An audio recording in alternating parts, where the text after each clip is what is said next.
Sveiki visi, šiandien pakalbėsime apie žaidimą, kuris vadinasi Ichi.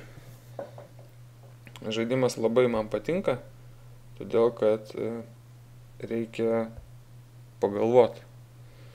O loginiai žaidimai visą laiką jie įtraukia ir visą laiką jie yra įdomus. Pasirenkam lygį.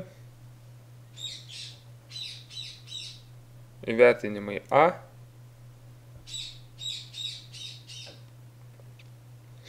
Tai vat. Yra parodyta, kiek aš galiu pasukimų padaryti. Kairiai pusė viršuje 5. Bus įvertinimas A. Jeigu padarysiu daugiau, bus blogesnis įvertinimas. Viršui kamuoliukas kairiai krenta. Raudoni trikampiukai rodo, kaip jie suksis. Tikslas surinkti visus įmanomus geltonus rutuliukus ir jeigu neklystu, senai žaidžiau šitą žaidimą, reikia nukreipti šitą rutuliuką savo į šitą širdies ritmo tokią diagramą. O gal atvirkščiai, gal kaip tik nereikia. Pabandysim, toj pažaisim. Paleidžiam rutuliuką, jisai skrenda.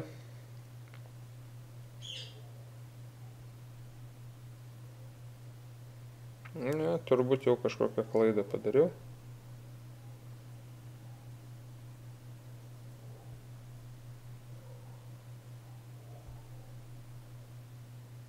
Na, pabandom įsiaiškinti, ar galima.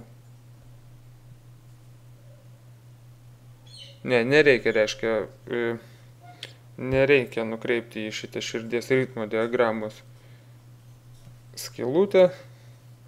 Reikia tiesiog surinkti visus rutuliukus. Vienu paspaudimu mes pasukam vieną kartą vieną trikampuką. Tai yra visus trikampukus vieną kartą. Nėra ką daug pasakot, galima susikurti savo lygį, nusipiešti, galima jau pažaisti žaidėjų nupieštus lygius.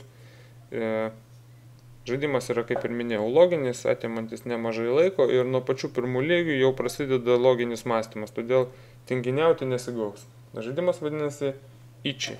O su jumis buvau aš, 314 Circle, yra app apžvalgos, nepamirškite spausti laikų, dalinti su draugais ir pasirašyti po mano kanalu. Iki pasimatymo.